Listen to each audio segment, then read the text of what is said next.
Hoy te traigo un tema que yo sé que hay muchas personas que no conocen y me refiero al estudio de el santuario. El santuario, tú puedes entrar en internet y te vas a dar cuenta que este tema no es un tema nuevo. Pero si tú nunca has escuchado o has estudiado algo con relación al santuario, estás en el lugar correcto. Y déjame decirte una cosa, la persona, para que tengas una idea, la persona que no tenga aunque sea un conocimiento, aunque sea mínimo, de qué cosa es el santuario, esta persona realmente no sabe exactamente cómo es que va a ser salvado. Y por eso es que he preparado este estudio de una forma sencilla, particionándolo en varios videos, para que tú puedas entender y estar convencido que cuando tú estudies este tema y lo termines, usted va a decir, realmente conozco quién es Jesús y cómo Jesús me va a salvar. Entonces, este es el video número 1 titulado ¿Por qué Dios ideó el santuario? Se abren los sellos en el cielo, marchas divinas bajan con anhelo, los corazones laten sin consuelo, el juicio final es nuestro duelo. Se escuchan gritos en la cercanía, el peso de los pecados se pronuncia, el tiempo se detiene sin armonía, el juicio final ya se anuncia.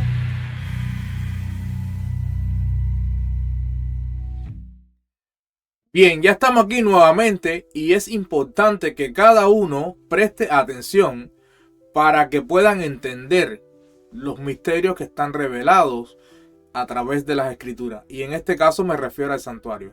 La pregunta, para poder entenderla, tenemos que trasladarnos al principio y ver realmente cómo es que suceden las cosas en su debido orden. Vayamos a las escrituras. En Isaías 46, 9 al 13 dice: Acordaos de las cosas pasadas desde los tiempos antiguos, porque yo soy Dios, y no hay otro Dios, y nada hay semejante a mí, que anuncio lo por venir desde el principio, y desde la antigüedad, lo que aún no era hecho, que digo, mi consejo permanecerá, y haré todo lo que quiero, que llamo desde el oriente al ave, y de tierra lejana al varón de mi consejo. Yo hablé, y lo haré venir, lo he pensado, y también lo haré. Oídme, duros de corazón, que estáis lejos de la justicia. Haré que se acerque mi justicia, no se alejará, y mi salvación no se detendrá. Y pondré salvación en Sión, y mi gloria en Israel.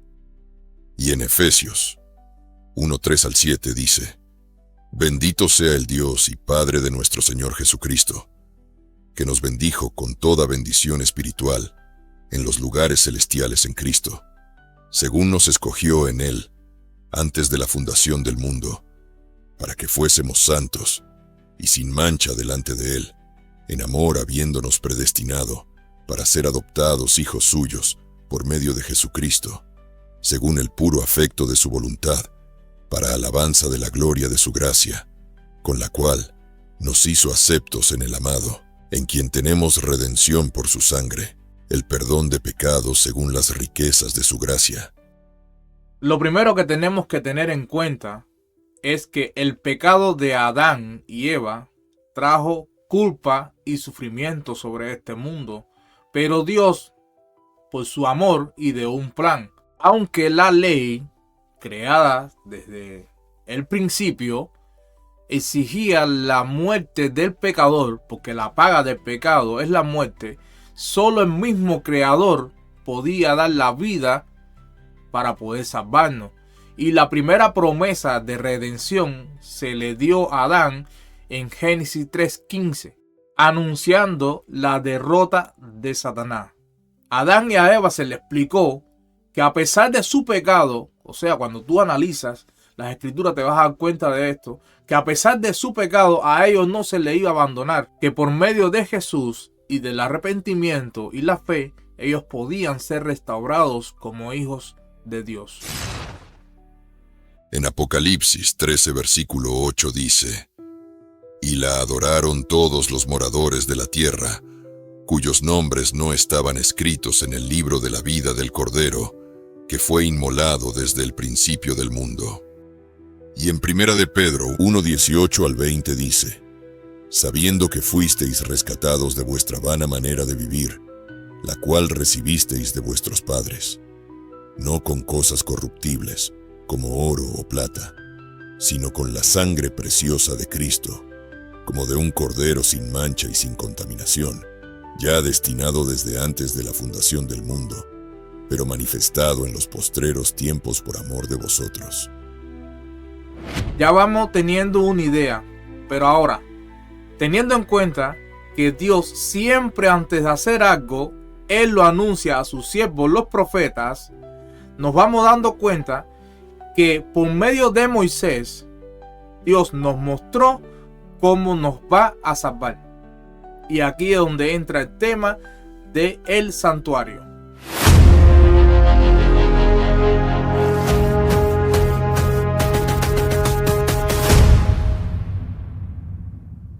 El santuario que Dios le dijo a Moisés que hiciera tenía como tal 2 habitaciones.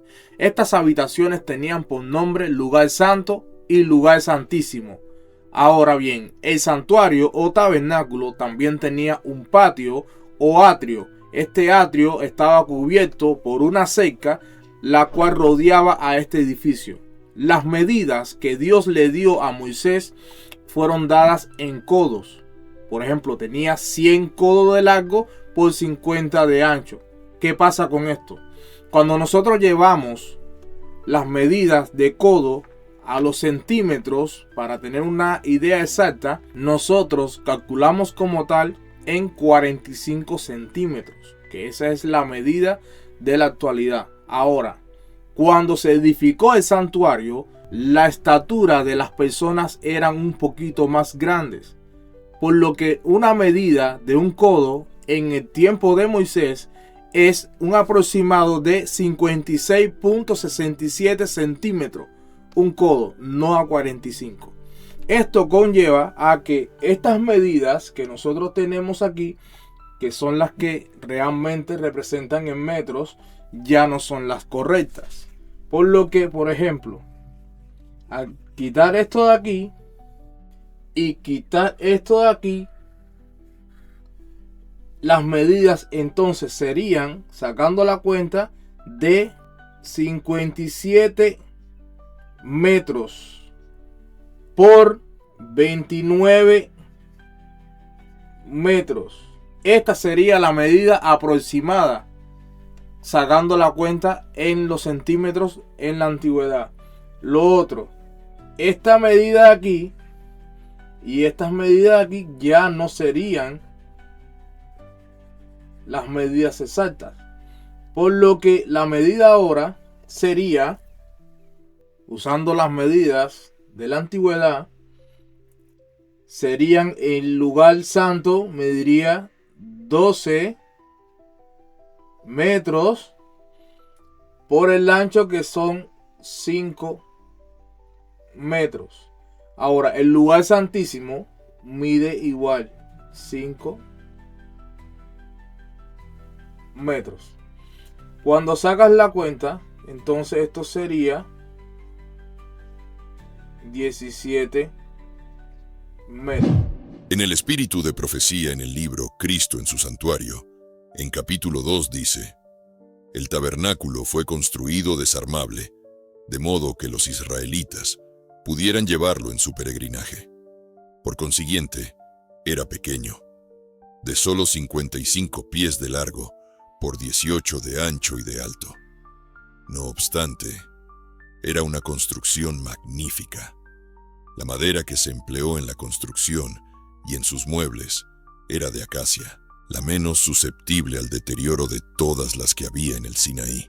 Las paredes consistían en tablas colocadas verticalmente, fijadas en basas de plata y aseguradas por columnas y travesaños.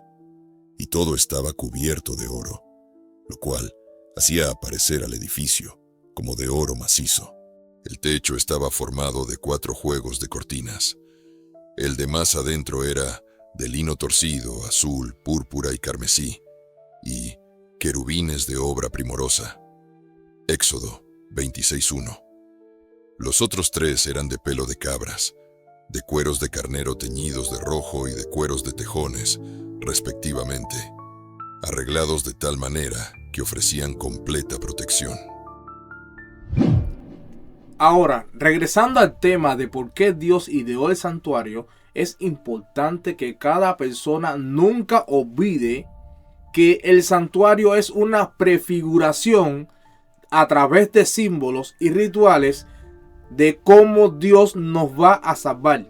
¿Por qué les digo esto? Porque yo sé que hay muchas personas que no se atreven ni tan siquiera a estudiar nada de santuario por el simple hecho de que, como está en el Antiguo Testamento, ya dicen de que esto es la ley de Moisés y que ya como Cristo murió en la cruz y en Cristo finalizaron todos estos rituales, ya tú no tienes necesidad ni tan siquiera, aunque sea, leer acerca de esto. En Éxodo 25, versículo 8 y 9 dice: «Y harán un santuario para mí, y habitaré en medio de ellos, conforme a todo lo que yo te muestre, el diseño del tabernáculo y el diseño de todos sus utensilios, así lo haréis».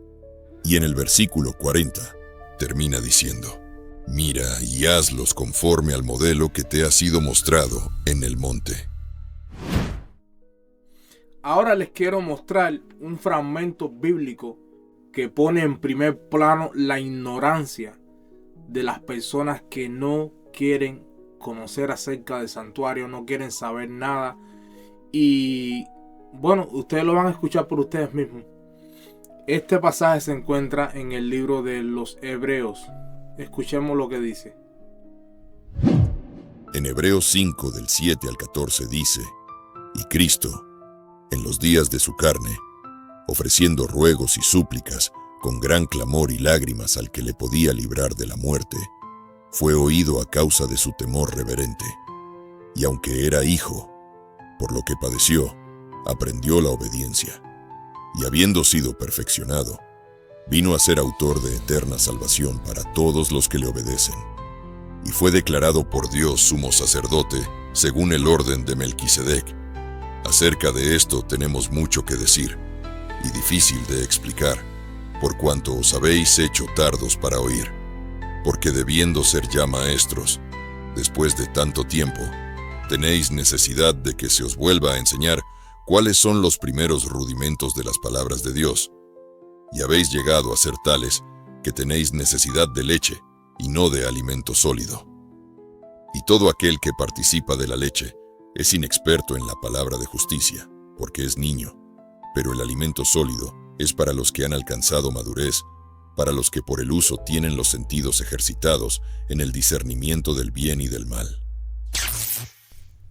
Sinceramente les digo una cosa de corazón, y es que el tema del santuario debería ser uno de los principales estudios para todas aquellas personas que quieran realmente conocer y saber quién es Dios. El santuario está duro, no es fácil, pero tampoco es difícil de entender. Tiene muchísimas cosas y detalles que cuando tú las analices te vas a dar cuenta de todo lo que está pasando y cuál es el estado que tú debes tener delante de Dios para estar en sintonía con el cielo. Mis hermanos y hermanas, Dios les bendiga y nos vemos en el próximo video. En el próximo video quiero hablar acerca de los utensilios del santuario y su significado. Y ahora nos despedimos con una cita del Espíritu de Profecía. Dios les bendiga, mis hermanos. En el Espíritu de Profecía, en el libro Cristo en su Santuario, capítulo 2, dice lo siguiente: «No hay palabras que puedan describir la gloria de la escena que se veía dentro del santuario. Las paredes doradas, reflejando la luz de los candeleros de oro, los brillantes colores de las cortinas ricamente bordadas con sus relucientes ángeles, la mesa y el altar del incienso refulgentes de oro, y más allá del segundo velo, el arca sagrada, con sus querubines místicos, y sobre ella la santa Shequina, manifestación visible de la presencia de Jehová. Pero todo eso era apenas un pálido reflejo de las glorias del templo de Dios en el cielo, el gran centro de la obra de redención en favor del hombre. Se necesitó alrededor de medio año para construir el tabernáculo. Cuando se terminó, Moisés examinó toda la obra de los constructores, comparándola con el modelo que se le enseñó en el monte y con las instrucciones que había recibido de Dios. Y vio Moisés toda la obra, y he aquí que la habían hecho como Jehová había mandado, y los bendijo. Éxodo 39, 43. Con anhelante interés, las multitudes de Israel se agolparon para ver la sagrada estructura. Mientras contemplaban la escena con reverente satisfacción, la columna de nube descendió sobre el santuario y lo envolvió, y la gloria de Jehová llenó el tabernáculo. Hubo una revelación de la majestad divina, y por un momento ni siquiera Moisés pudo entrar. Con profunda emoción, el pueblo contempló la señal de que la obra de sus manos era aceptada.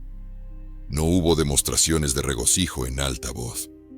Una solemne reverencia se apoderó de todos, pero la alegría de su corazón se manifestó en lágrimas de gozo, y susurraron fervientes palabras de gratitud, porque Dios había condescendido a morar con ellos.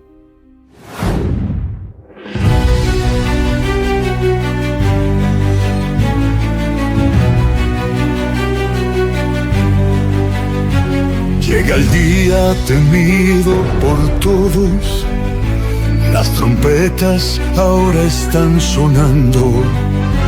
El cielo oscurece con 1000 tonos, el juicio final ya está llegando. Los ángeles tocan en un tono grave, cada nota anuncia lo inevitable. Los pecadores tiemblan bajo el ave, el juicio final no es negociable. Se abren los sellos en el cielo, marchas divinas bajan con anhelo.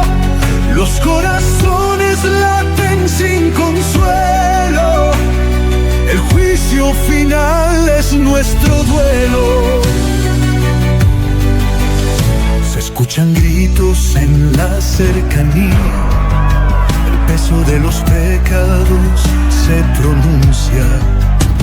El tiempo se detiene sin armonía, el juicio final ya se anuncia.